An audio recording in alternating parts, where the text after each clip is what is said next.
Bismillahirrahmanirrahim. Assalamualaikum warahmatullahi wabarakatuh.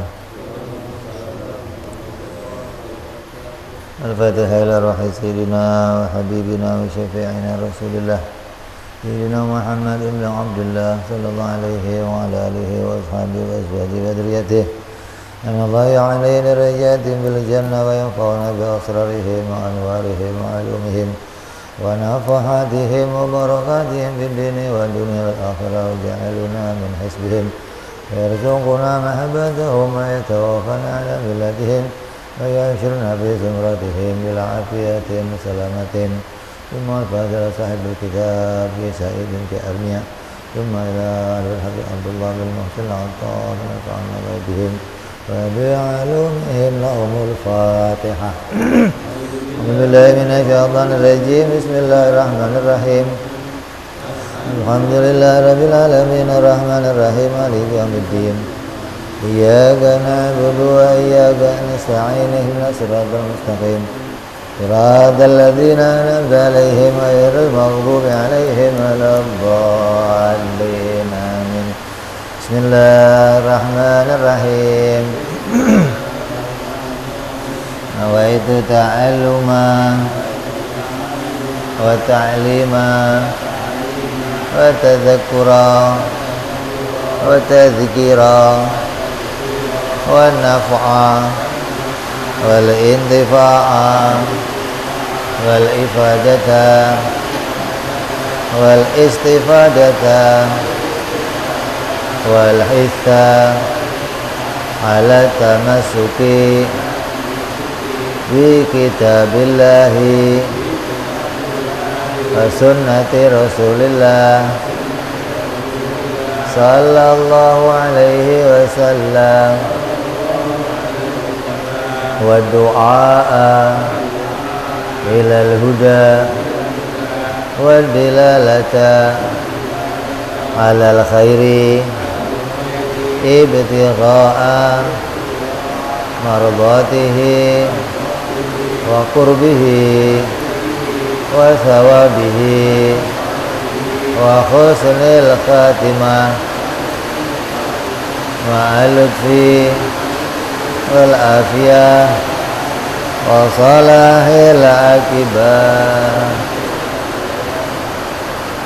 Bismillahirrahmanirrahim.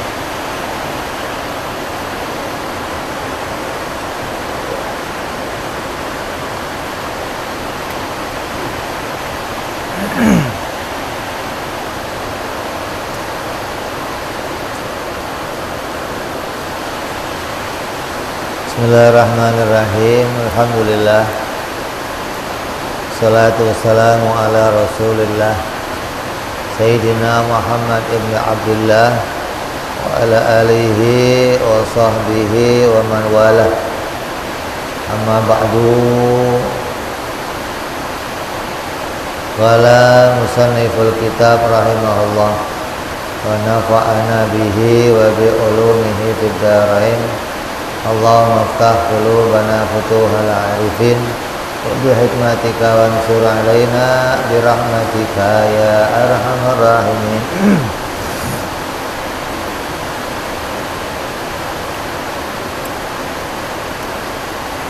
Kemarin masih membahas tentang wahdaniyah, wajib Allah esa pada zatnya, esa pada sifatnya, dan esa pada perbuatannya.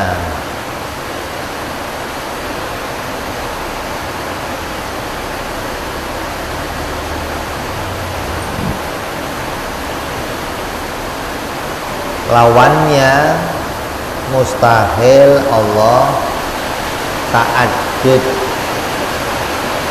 Artinya ta'addud itu terbilang.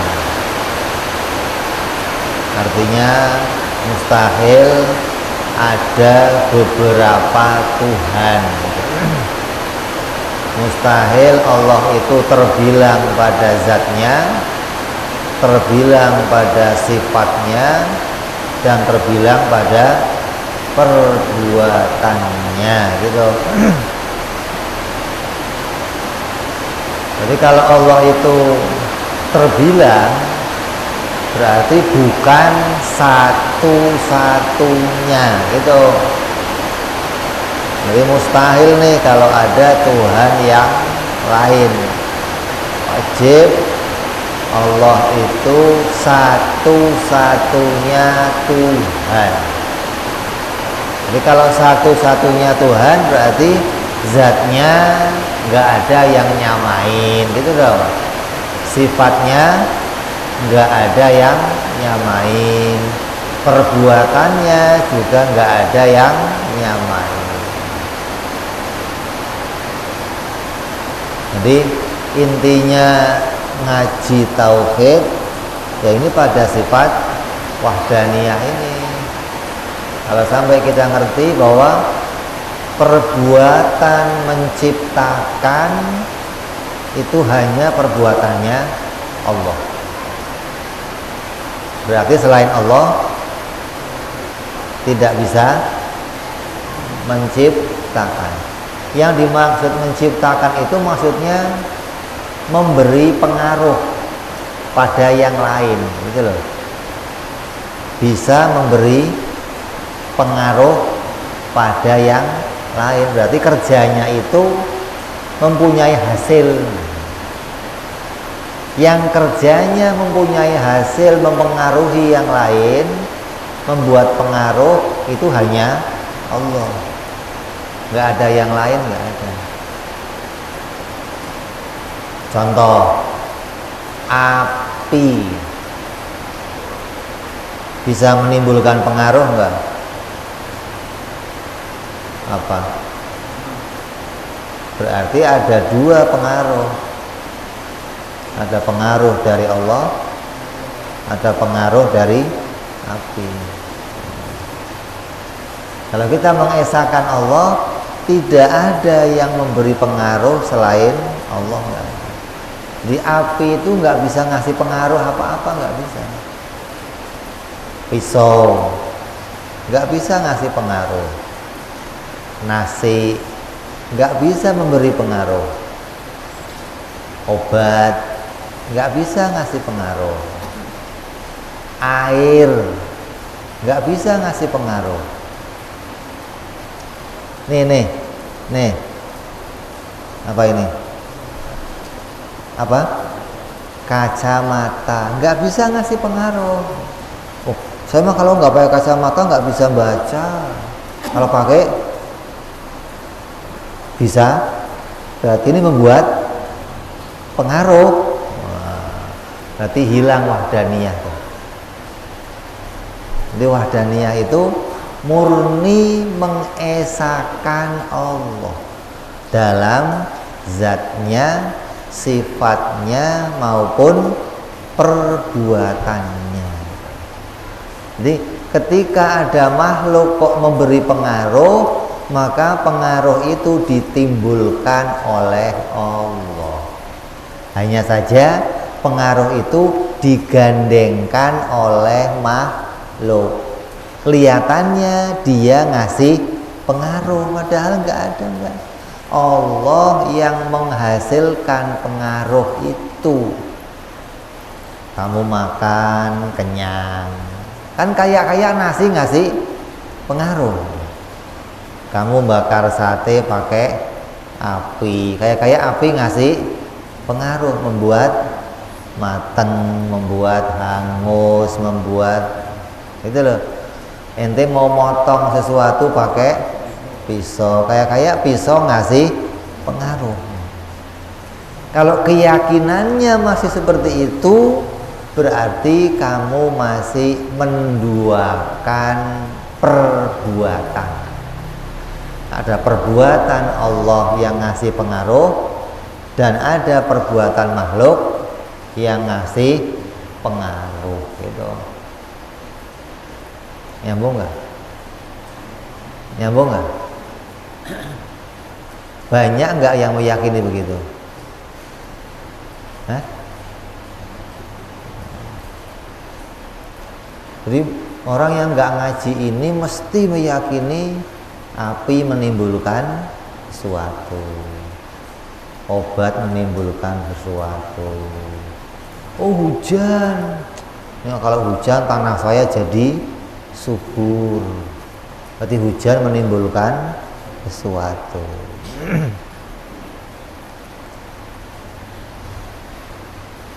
Yang paling berat lagi apa? Fulus. Kayak kalau ada fulus mulus, kalau nggak ada fulus mampus. Itu berarti bisa menimbulkan pengaruh gitu loh. Berarti ketika sesuatu itu memberi pengaruh atau memberi hasil, kita pasti nggak inget Allah, mesti. Ketika masih meyakini ada pengaruh dari selain Allah, pasti kita nggak inget Allah.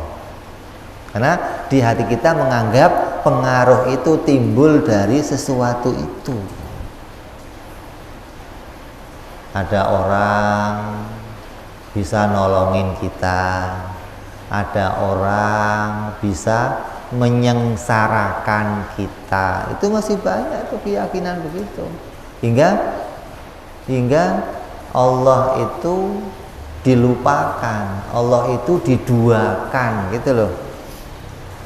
Dianggap ada yang bisa memberikan maldorot selain Allah. Padahal kita baca Bismillahilladzi la yadurru ma'asmihi syai'un fil ardi wala fis sama'i wa huwa samiul alim. Kita baca itu, enggak ada yang ngasih maldorot selain Allah. Tapi kadang masih meyakini saya celaka gara-gara dia nih, saya begini gara-gara dia nih, jadi hatinya itu masih terikat sama hukum sebab akibat gitu. Sebab akibat itu hukum yang dijadikan Allah. Allah itu kalau menjadikan sesuatu biasanya dengan sebab akibat. Tapi bukan berarti sebab akibat bisa menimbulkan, bukan. Itu hanya digandengkan aja gitu loh. Bersamaan Allah menciptakan, bersamaan adanya sebab akibat. Lah karena orang itu enggak melihat Allah, dia menganggap sebab akibat itulah yang menimbulkan gitu.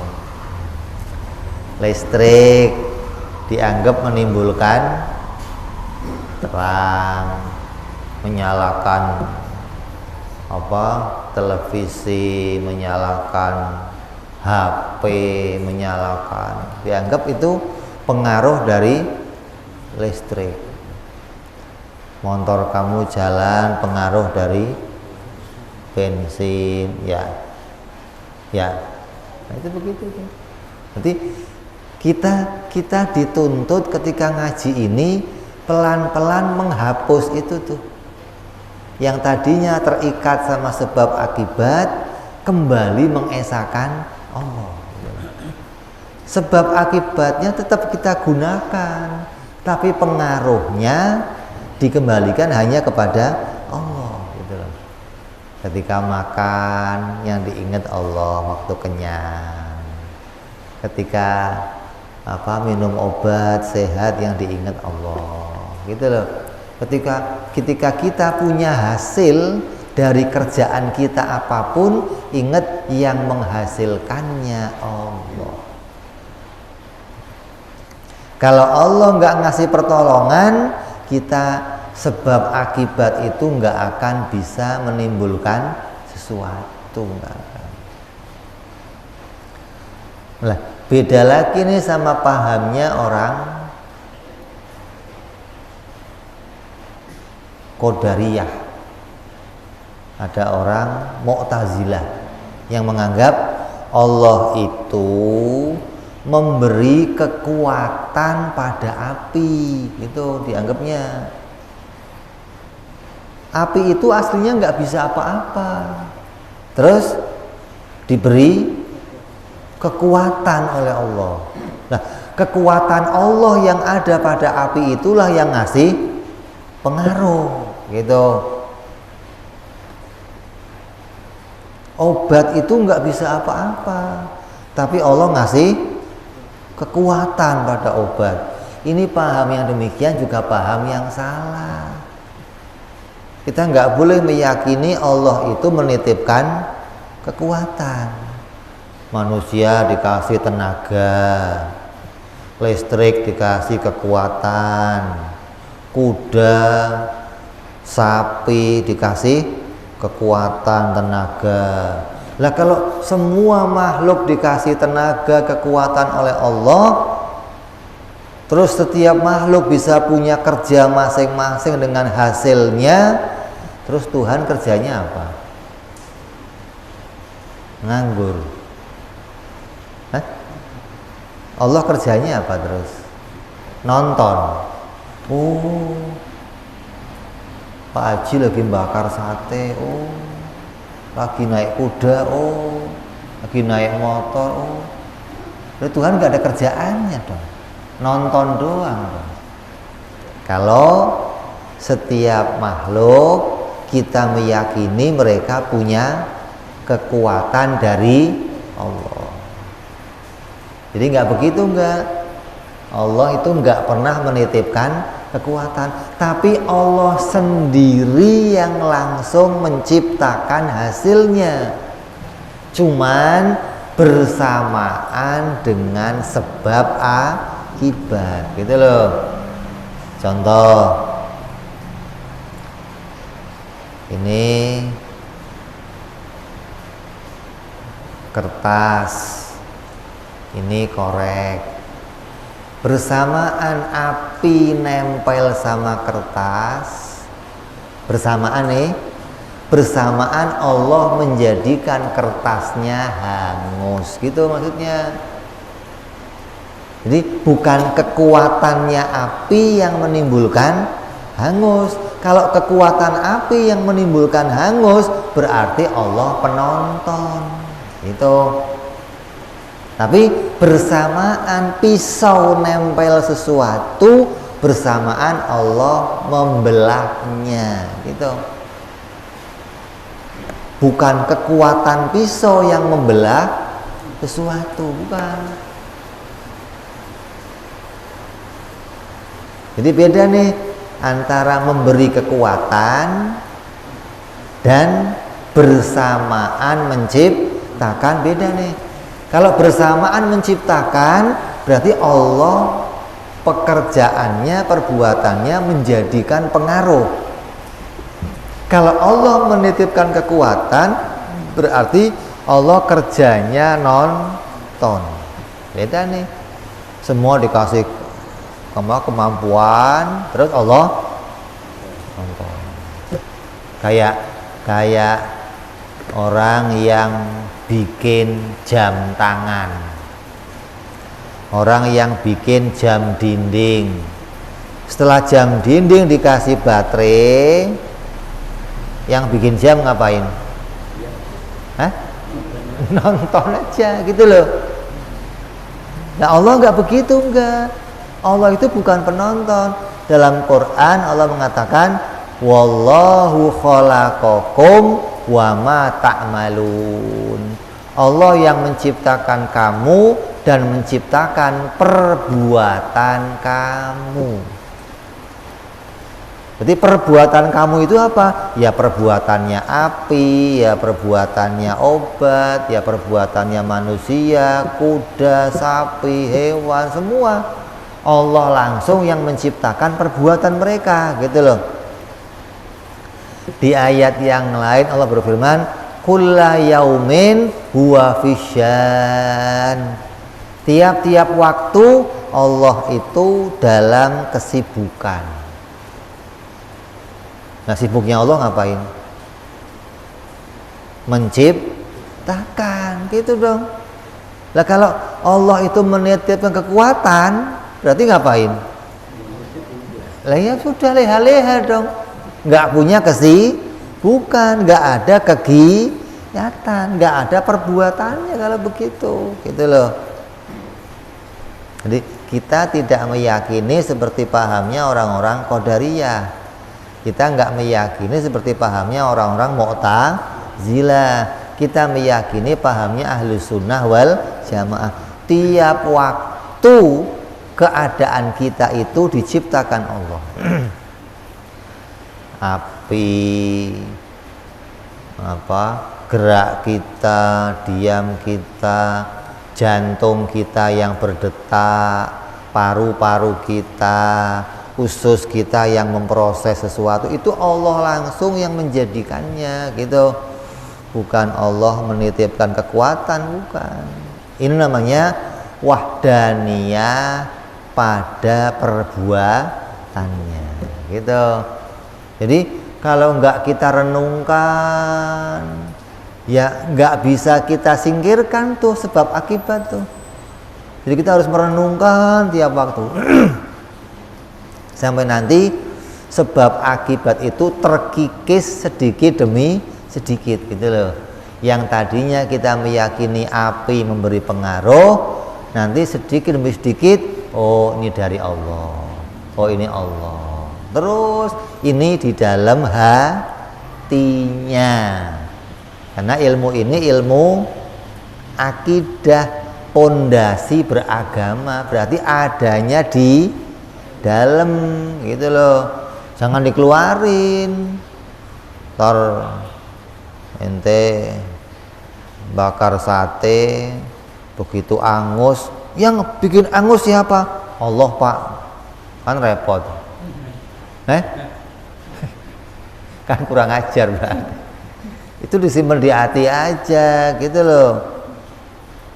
Karena hukum sebab akibat itu tetap terjadi pada kita, gitu loh.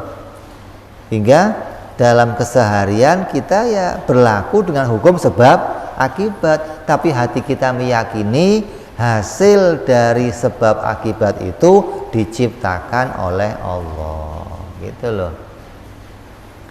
Kalau lapar ya makan, kalau sakit ya minum obat, kalau capek ya istirahat, kalau haus ya minum, gitu. Namanya hukum sebab akibat. Tapi ketika sebab akibat itu memunculkan hasil, yakinilah hasilnya diciptakan langsung oleh Allah tanpa perantara, gitu loh. Kalau Allah menitipkan kekuatan, berarti Allah pakai perantara, gitu loh. Allah nggak pakai perantara, nggak, hanya bergandengan sama sebab akibat. Beda nih, kalau Allah pakai perantara berarti Allah nggak punya kesibukan, Allah nganggur-nganggur aja. Sedangkan Allah selalu dalam perbuatannya menjadikan segalanya. Berarti Allah menciptakan bersamaan dengan sesuatu, gitu loh. Ini bedanya tipis nih keyakinan ini. Hanya kalau kamu nggak memahami ini, nggak menyadari, akhirnya kamu meyakini Allah itu pengangguran, hanya menciptakan sekali, udah. Matahari dibikin, udah. Terus ya jalan sendiri dah tuh, muter, tanpa lagi diciptakan oleh Allah. Nggak demikian. Kita harus meyakini, betul-betul memahami maknanya wahdaniyah fil af'al, wahdaniyah pada perbuatannya. Nah, orang yang sudah sampai pada maknanya ini, betul-betul bisa mengesahkan Allah, nanti dia akan sampai pada makom musyahadah. Bahasa lainnya namanya makom fana. Ini makomnya para wali nih, yang kalau apapun yang dilihat, semua ngelihatnya Allah. Nanti orang begini nih, kalau jalan di air ya nggak ada masalah. Kenapa? Karena yang membuat saya ngambang Allah. Bukan air itu. Kalau air pasti tenggelam. Kata siapa? Allah yang bikin dia nggak tenggelam. Kenapa? Allah yang menimbulkan hasil. Gitu loh. Sekali melangkah, buminya didatangkan oleh Allah. Nyampe Mekah, nyampe Medina. Kenapa? Karena Allah yang menjadikan hasil, bukan kekuatannya, bukan. Tapi Allah yang menjadikan hasil tiap waktu pada dirinya. Hingga dia pandangannya hanya memandang Allah, Allah, Allah, Allah. Udah nggak ngelihat yang lain, nggak melihat ini bisa begini, ini. Hingga orang-orang demikian apa dikatakan Quran apa? La khaufun alaihim walahum yahzanun. Mereka ini orang yang nggak pernah punya rasa takut, nggak pernah khawatir, nggak pernah. Kenapa? Karena pandangannya saya dinaungi Allah, dilindungi Allah, dijaga Allah, diurus sama Allah. Gimana takut? Ente kadang dilindungi sama polisi pakai senjata aja udah merasa aman. Aman, tenang ada. Baru polisi. Modal cuman udah merasa aman. Atau ente ke hutan dah pakai golok, bawa pistol ke hutan, oh merasanya aman dah. Macan mah gua tembak-tembakin aja. Kayak cuman bawa senjata merasa aman gitu loh. Nah, kita yang menjaga Allah, diurus Allah, ditolong Allah, gimana mereka nggak merasa aman coba? Karena pandangannya yang dilihat selalu Allah. Lah, selagi kita pandangannya nggak bisa melihat perbuatannya Allah, ya selamanya muncul khawatir, muncul takut, muncul was-was, muncul macam-macam dah tuh. Jadi ini terjadi berkaitan Allah menjadikan sabab hatinya seseorang berada dalam derajat yang berbeda. Ketika derajat hatinya naik, tingkat keyakinannya naik, maka apa yang akan dijadikan Allah dalam hatinya juga berbeda gitu. Ada orang yang tenang, gak punya rasa takut, gak punya rasa khawatir. Nah, di hatinya tadi yang dipandang hanya Allah Subhanahu wa ta'ala. Gak pernah menfitnah orang gara-gara dia nih saya begini, gara-gara dia saya enggak ada. Allah yang Allah. Kok kamu begitu ya Allah? Hatinya itu enggak pernah nuduh gitu loh. Walaupun zahirnya terjadi dipukul sama si anu, dihajar sama si anu Kayak guru saya dulu kalau pergi ke sawah itu perginya ke sawah itu kalau sudah mendekati sawah jalannya pelan-pelan. Kenapa? Takut burung di sawah pada terbang. Nah, sawahnya milik orang lain itu isinya ada orangan. Kalau ke sawah dia buru-buru pagi-pagi, terus orangannya di apa? Biar apa? Burung biar nggak deket. Nah ini saya punya guru namanya Kiai Said, Kiai Ubaidah. Itu kalau ke sawah pelan-pelan biar burungnya nggak terbang. Kata dia apa? Emangnya kenapa kalau burung ke sawah saya? Kan nanti dimakan padinya Pak Kiai. Rezeki saya nggak mungkin dimakan yang lain. Kalau itu rezekinya burung ya berarti dimakan burung. Nggak bakalan rezeki saya dimakan burung, nggak bakalan. Rezeki nggak akan tertukar coba. Nanti begitu panen, punya kiai paling banyak hasil panen. Punya yang lain nggak sebanyak panennya kiai. Karena hatinya yakin tadi, rezeki saya diatur sama Allah, nggak bakal ketuker enggak. Ada orang lapor, Pak Kiai, itu semalam jagungnya dipetikin sama orang di sawah Pak Kiai. Kayaknya habis Pak Kiai. Udah biarin.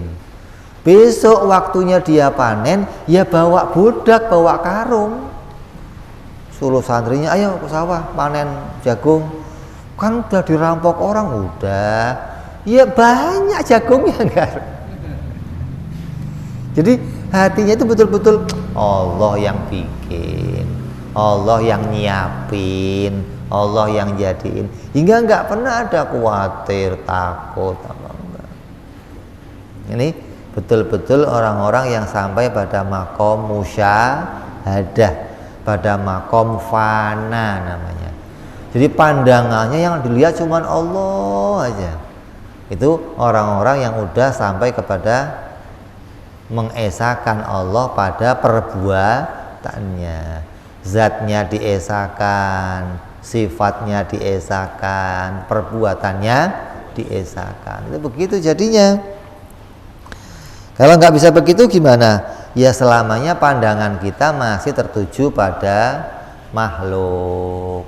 Dikit-dikit gara-gara si anu, dikit-dikit si anu, dikit-dikit. Nah ketika kita masih dalam kondisi itu, pasti kita nggak menyaksikan Allah, gitu loh. Nanti kita nggak sampai pada makom musyahadah, nggak akan punya penyaksian apapun tentang Allah, nggak akan. Selagi hati kita masih terikat sebab akibat itu menghasilkan sesuatu, gitu loh. Jadi yang bisa ngasih pengaruh hanya Allah. Selain Allah nggak bisa menimbulkan pengaruh. Dulu Kiai pernah naik motor, muridnya Kiai ini ada naik motor. Begitu di jalan ditabrak, mental dia jatuh. Itu dia bangun, motornya dibangunin, orangnya yang nabrak disamperin. Kata dia apa? Minta maaf Pak, gara-gara saya keluar rumah Bapak nabrak saya yang salah Pak, pakai keluar rumah tadi. Kalau saya di rumah Bapak nggak nabrak saya. Bukan saya nggak ditabrak, bukan, Bapak nggak nabrak saya. Nih hatinya betul-betul yang dipandang Allah doang. Udah nggak ada kamu salah, goblok, nggak ada begitu, gitu loh. Kalau kita kan nggak, coba kamu naik motor lah di jalan, ada orang nyelonong, bego lu. Ada orang nyalip, wah setan sialan. Ada orang.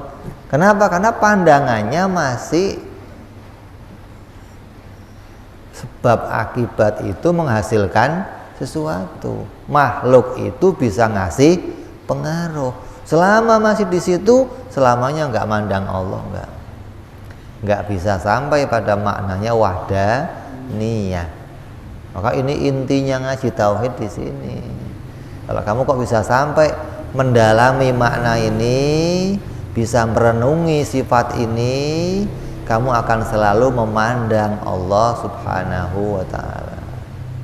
Nah, orang yang bisa mandang Allah terus gimana? Ya hidupnya tenang, tentram, gak punya rasa takut, gak punya rasa khawatir, gak pernah iri.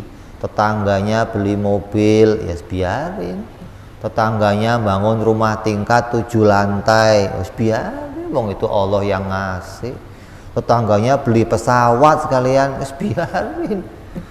Nah, kita kan enggak, orang kerjanya apa sih bisa bangun begitu, saya yang kerjanya banting tulang dibanting-banting nggak bisa begitu. Muncul iri, muncul hasud, muncul karena nggak memandang Allah. Jadi ini dengan belajar sifat ini, kalau kita mendalaminya akan jadi sebab Allah menolong hati kita dibersihkan dari berbagai macam penyakit hati, gitu loh. sifat-sifat yang jelek akan hilang, sifat yang buruk akan hilang. Ini apa? Sebab seseorang itu ngaji ilmu tauhid, maka Allah menjadikan hasil menolong bersihnya hatinya gitu. Nah kalau nggak ngaji gimana, Bib? Lah gimana mau bersihin hati? Beda sama malaikat. Malaikat nggak ngaji. Ada nggak pengajian malaikat? Tapi malaikat ya hatinya bersih, hatinya benar, karena memang dicetak dengan hati yang bersih seperti para nabi. Para nabi sekolah di mana? Ya nggak ngaji. Nabi itu langsung dituntun sama Allah Subhanahu wa ta'ala. Kalau kita kan enggak. Kalau kita enggak nyari guru, enggak belajar, enggak berusaha, ya hatinya enggak bisa bersih gitu. Kenapa? Karena kita terikat sama sebab akibat. Allah menjadikan sunnatilah pada kita. Ketika kita berjalan pada sunnatilah yang benar, maka Allah menolong menjadikan hasil yang benar gitu. Ya, jadi ini inti dari ngaji tauhid, bagaimana hati kita bisa betul-betul mengesahkan Allah Subhanahu wa ta'ala. Mustahil ada pengaruh dari selain Allah. Kalau ada pengaruh dari selain Allah, berarti kita meyakini ta'adudnya Tuhan. Kita meyakini Allah bukan satu-satunya ketuhanan. Ya. Terus lanjut. Apa dalilnya kalau Allah itu wajib esa? Apa buktinya sih kalau Allah itu esa? Buktinya kalau Allah itu esa adalah apabila ada Tuhan lain selain Allah, berarti ada 2 Tuhan atau 3 Tuhan atau 4 Tuhan, maka pasti Allah seperti makhluk. Ya, kalau kok Tuhan itu ada lainnya mamanya, berarti keadaan Tuhan seperti apa? Makhluk, karena makhluk itu ada lainnya. Saya orang, lainnya saya siapa? Pak Haji orang, kamu orang, kamu orang. Berarti yang seperti saya itu ada gitu loh. Nah, sesuatu yang ada lainnya, sesuatu yang ada lainnya pasti diciptakan gitu. Kalau dia diciptakan, keadaannya pasti lemah. Ya kan? Zat yang satu-satunya dan gak ada lainnya hanya Allah. Maka dia tidak diciptakan. Gitu loh. Matahari ada lainnya gak? Matahari ada lainnya gak? Siapa? Bulan, bintang. Oh, matahari kan sinarnya terang, Bib. Bulan sinarnya nggak terang. Nah, itu beda watt doang. Beda wattnya tuh. Yang 1 wattnya gede, 1 wattnya kecil, tapi barangnya sama gitu loh. Jangan matahari mah nggak ada lainnya lagi. Kasih apa? Lampu itu kalau wattnya gede, contohnya lampu apa?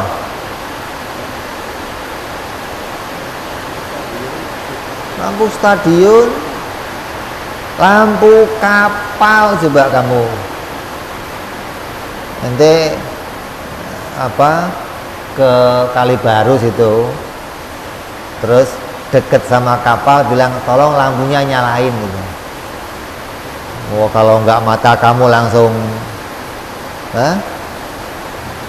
Lah kalau lampu kita ini kan untuk nerangin paling lokasinya seginilah.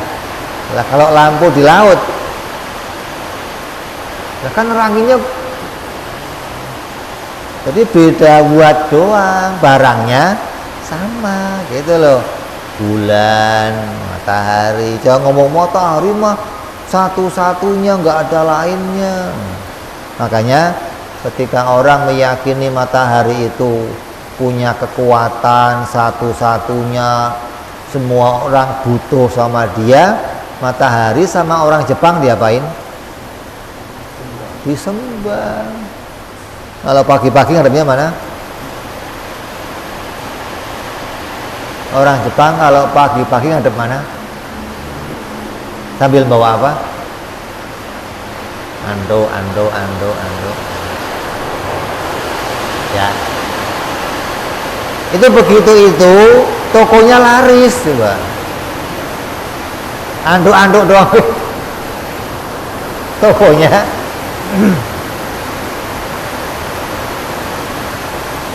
Itu namanya Allah memberikan apa? Istijrad. Nah, dikasih terus sama Allah. Dia meyakini matahari Tuhan, Allah kasih rezeki dia terus sampai dia lupa bahwa matahari bukan Tuhan. Kenapa? Karena Allah menghalangi dia mendapatkan hidayah. Gitu loh. Jadi keyakinannya kayak beneran gitu loh. Semakin dia nyembah semakin hasil gitu loh. Tiap hari kasih lagi. Hingga dia ketika ada orang ngomong ini bukan Tuhan, nggak percaya saya. Kenapa? Tiap saya minta sama dia dapat saya gitu. Hingga dianggap matahari sebagai Tuhan. Lah sekarang dipikir kalau matahari Tuhan bagaimana? Kalau malam berarti Indonesia nggak punya Tuhan dong. Tuhannya ngurusin tempat lain dong kalau begitu. Gimana sih?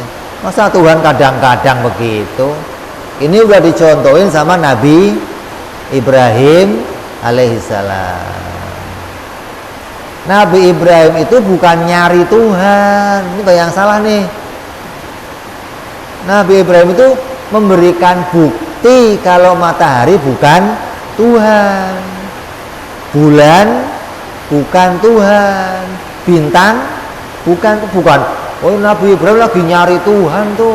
Nanti kalau malam-malam lihat bulan dianggap Tuhan. Kalau lihat bintang dianggap Tuhan. Kalau siang lihat matahari dianggap Tuhan. Nabi nyari Tuhan. Mana ada Nabi nyari Tuhan? Nabi nggak kenal Tuhan apa? Gimana sih? Nabi Ibrahim lagi ngajarin ini bukan Tuhan. Dibuktikan. Kenapa? Kalau malam kemana? Kalau dia Tuhan itu setiap waktu ngurusin hambanya. Lah kalau matahari ngilang gimana kita mau minta? Matahari Tuhannya mana? Nggak ada Tuhan, gimana coba? Itu pahamnya harus. Jangan salah paham tentang Tuhan nih. Jadi kalau Tuhan itu ada samanya, berarti dia diciptakan. Sesuatu yang ada lainnya itu mesti ciptaan. Lah kalau nggak ciptaan gimana?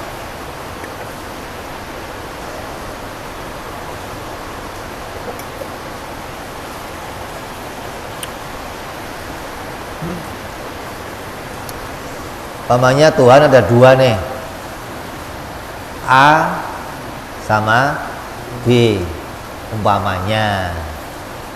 Pertanyaannya apa? Duluan mana jadi Tuhannya? Duluan mana munculnya? Terus yang bikin langit yang mana? Lah iya dong.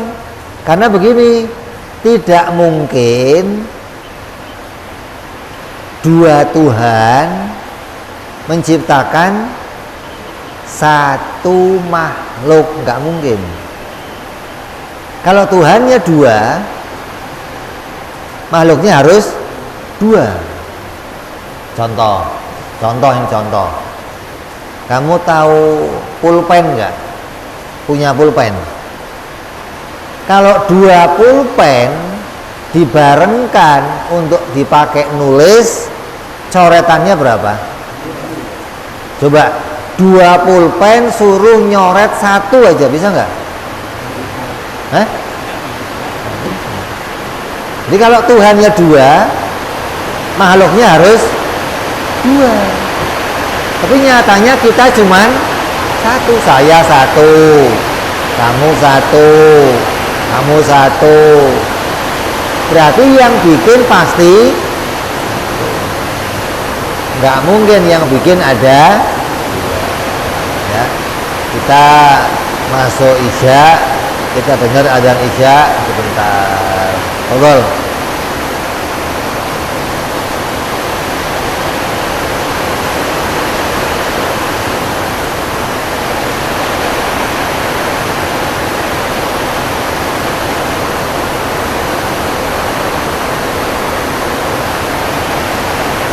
Hah?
La ilaha illallah.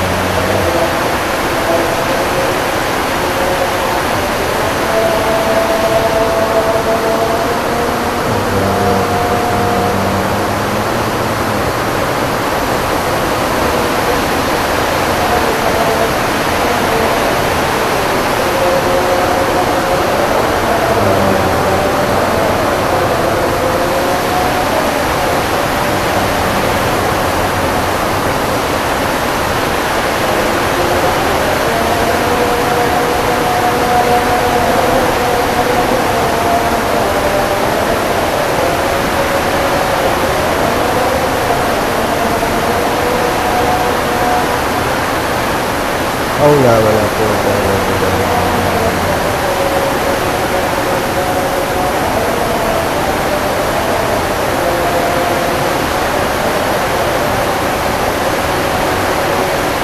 Haula wala quwwata.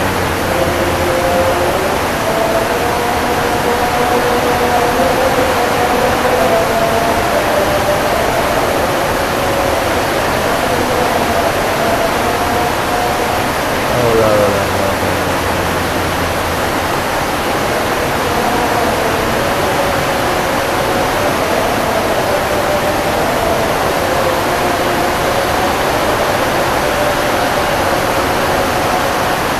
Haula wala quwwata illa billah.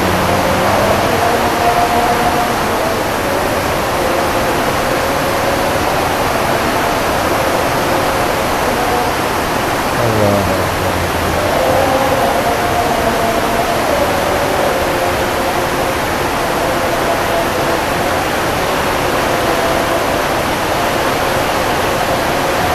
La ilaha illallah Muhammadur Rasulullah sallallahu sallallahu alaihi wa ala alihi wasallam.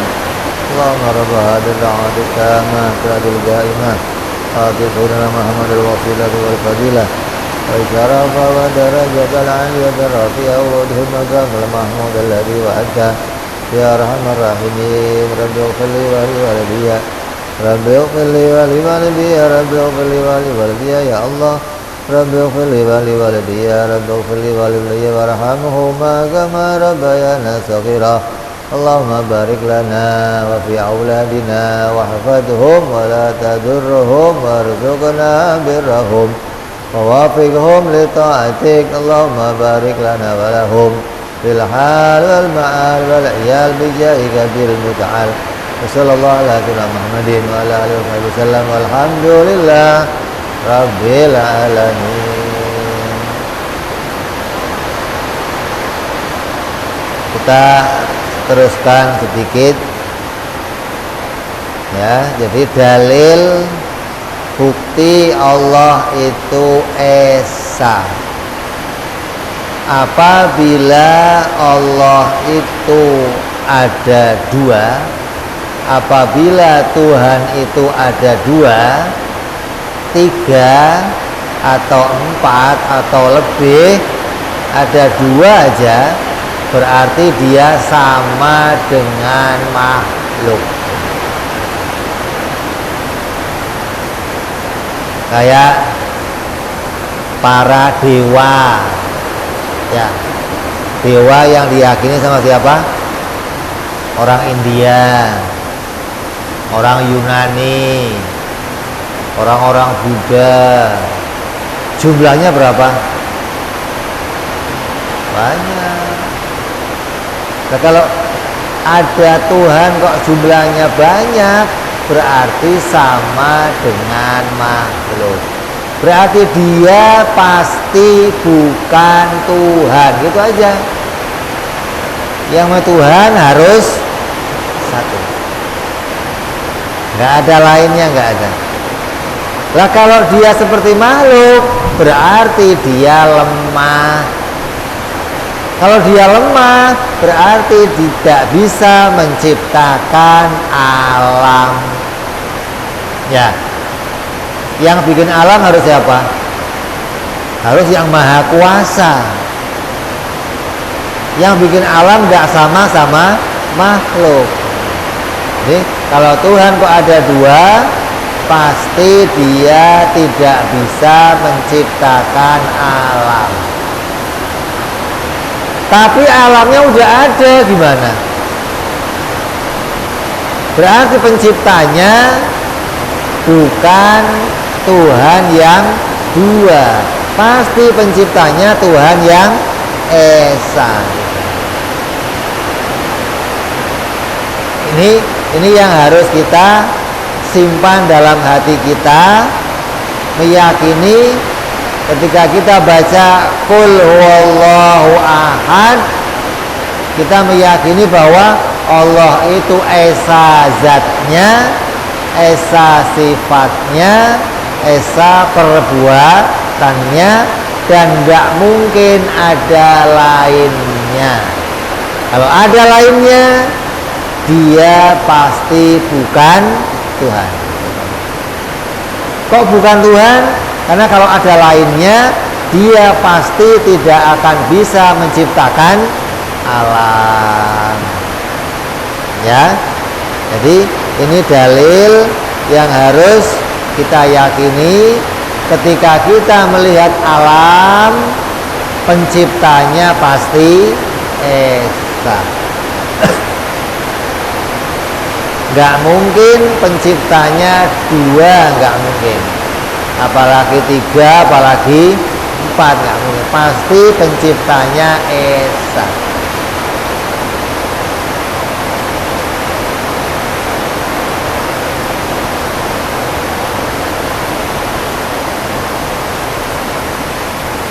Orang ngasih sanggahan, ngasih alasan. Bikin rumah aja kalau sendirian susah, Bib. Ya, harus rombongan. harus rame, apalagi bikin langit bumi, Bib. Ya harusnya banyak Tuhan, Bib. Ini keyakinannya orang India begitu tuh.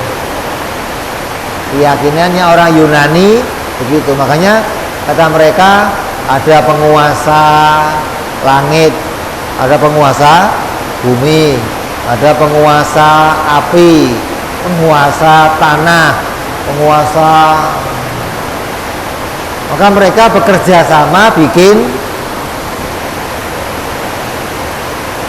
Kita nggak meyakini yang demikian. Kita meyakini Tuhan pasti esa. Gambarannya gampang, gambarannya. Bisa nggak ada ayam 2 ngeluarin 1 telur? Hah? Ada 2 ayam babon, ayam betina 2 nih, bekerja sama mengeluarkan 1 telur, bisa nggak?